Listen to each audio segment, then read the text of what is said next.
yalaka Köşüştürüp yağladım gönlümü Yetim geliyor sana bir cefe Da kalacak sana digmetinle göz Faradadır yan yalaka Köşüştürüp yağladım gönlümü Yetim geliyor sana bir cefe Da kalacak sana digmetinle göz Yar yarına varsın iki kineler varsın Oyuncular oynasın Ananın seviyede dayanın birbirine Şeydip seviyimiz güllesin Yar yarına varsın iki kineler varsın Oyuncular yaynasın Ananın seviyede dayanın birbirine Şeydip seviyimiz güllesin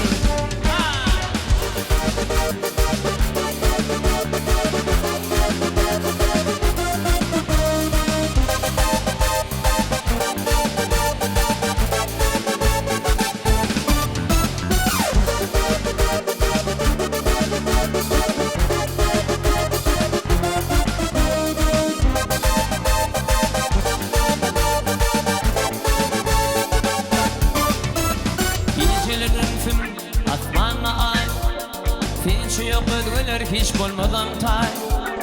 Tahtadan ak yüzüm kaşların hem yay Şol sevgünden derf edin bana da pay İyicilerimsin asmana ay Finçe yok ödüler hiç bulmadan tay Tahtadan ak yüzüm kaşların hem yay Şol yüzünden derf edin bana da pay Yar yarına varsın iki kineler varsın Oyuncular yaynasın Ananın seviyine dayanın birbirine Şeydip seviyimiz güllesin Yar yarına varsın iki kineler var Oyuncular yaynasın Ananın seviyine dayanın birbirine Şeydip seviyimiz güllesin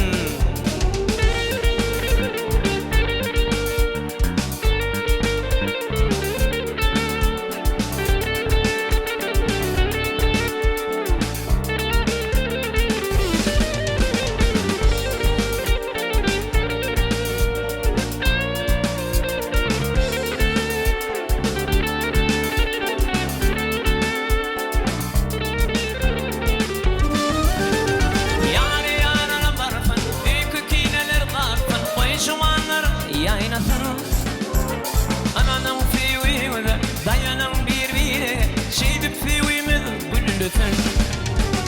Yar yanına varsın iki kineler varsın Oyuncular yaynasın Ananın seviyine dayanın birbirine Şeydip seviyimiz güllesin Şeydip seviyimiz güllesin Şeydip seviyimiz